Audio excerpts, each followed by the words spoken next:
Hi, I'm Alex. And I'm Olmsted. And together, we're Alex and Olmsted. We're puppeteers based out of Tacoma Park, Maryland. And today, we're going to share with you a super fun look inside our workshop. Come on.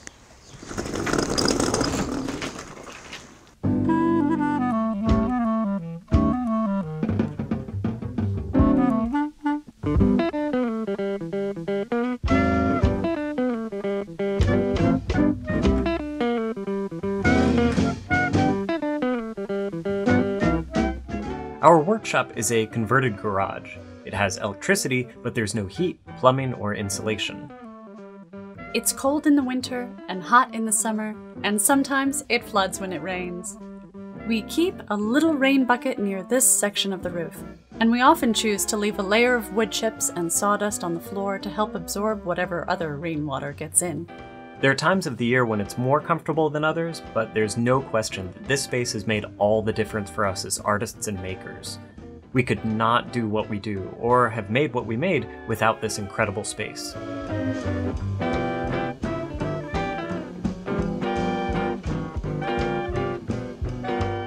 Thank you, Workshop! The type of work we make and the scale of that work is heavily influenced by what's available to us. This workshop isn't climate controlled, so we need to take that into consideration when building larger puppets that might need to be stored in a climate controlled space, which we have limited access to. Here are some of the creative ways that we found to take advantage of this space.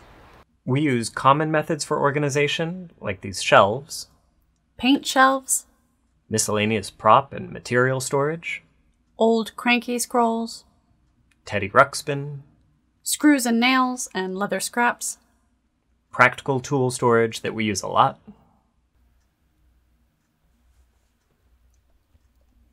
but we also use more unusual pieces, like these filing cabinets that act as support for this grinding welding table, but that also house lathe tools, patterns, and some other miscellany. With space saving in mind, I made this table for the belt sander.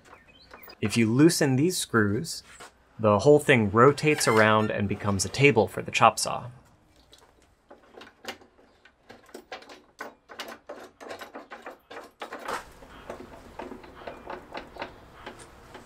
We made this ship's ladder, which has a very steep angle in order to save space. This ladder lets us climb up and store things in the rafters to which we don't otherwise need regular access. When we're not actively using the ladder, we use the steps as temporary shelving. I made this hanging shelf which can fold up into the ceiling if need be. Many of our tools are on wheels, so we can wheel them out of the way when we don't need them. Sometimes we spill out into the driveway with our sawhorses and table saw. I made this table that folds up against the door when not needed.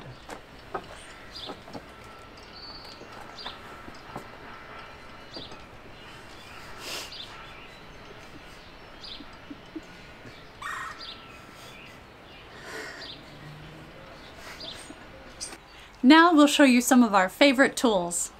Several of these tools we acquired secondhand, so I had to learn a lot about restoration and tune-up just to get them in working order. A note on safety. Here at the Alex and Olmsted workshop, we always say safety first. So whenever working with power tools or sharp blades, we make sure to wear our safety goggles, our ear protection, and a respirator.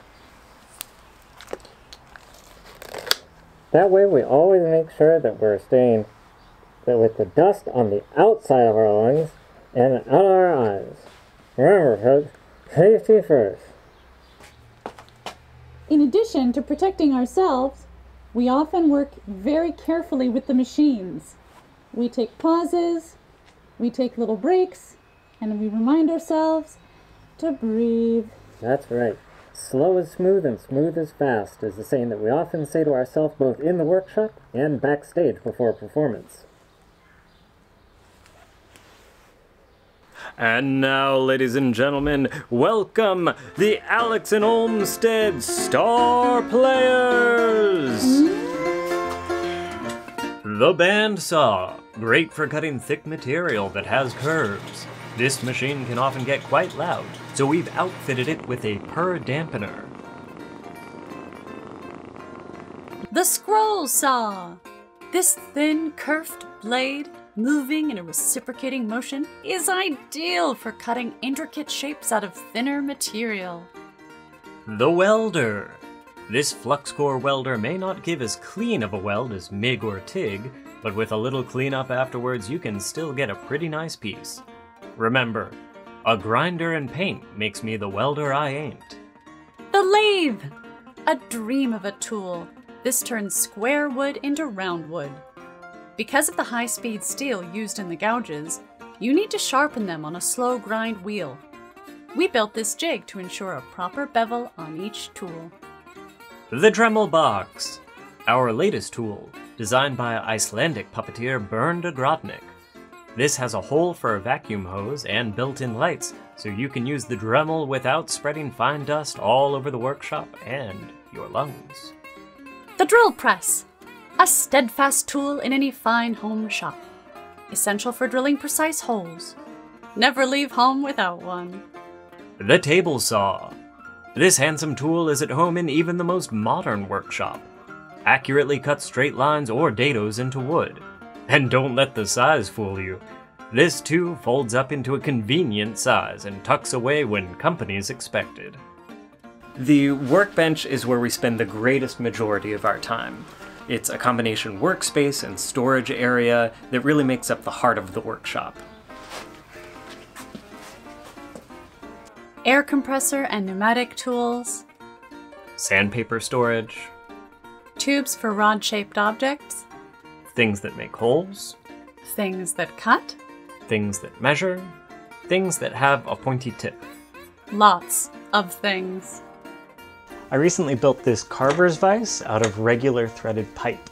It has an eye bolt that runs through this center of the T-section, and when you slide this pipe that has the wood screwed onto it through this flange, through that eye bolt, and then tighten up the nut on the other side, it clamps it against the T-section, holding it really secure in place for carving.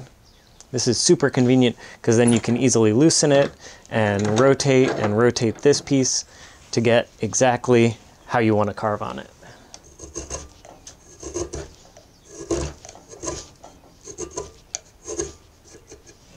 The whole thing only costs about $20 American, and you can put it together in minutes.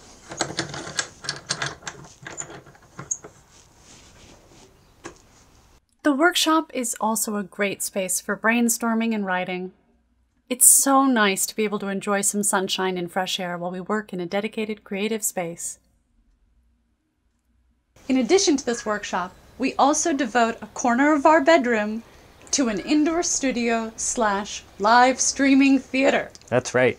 And to keep things compact, we store it down here on the shelf in this convenient pocket universe.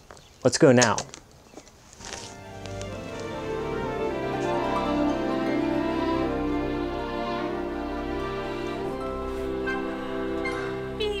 Hi, I'm Pocket Dimension Alex. And I'm Pocket Dimension Olmsted. And together, we're Pocket Dimension Alex and Olmsted.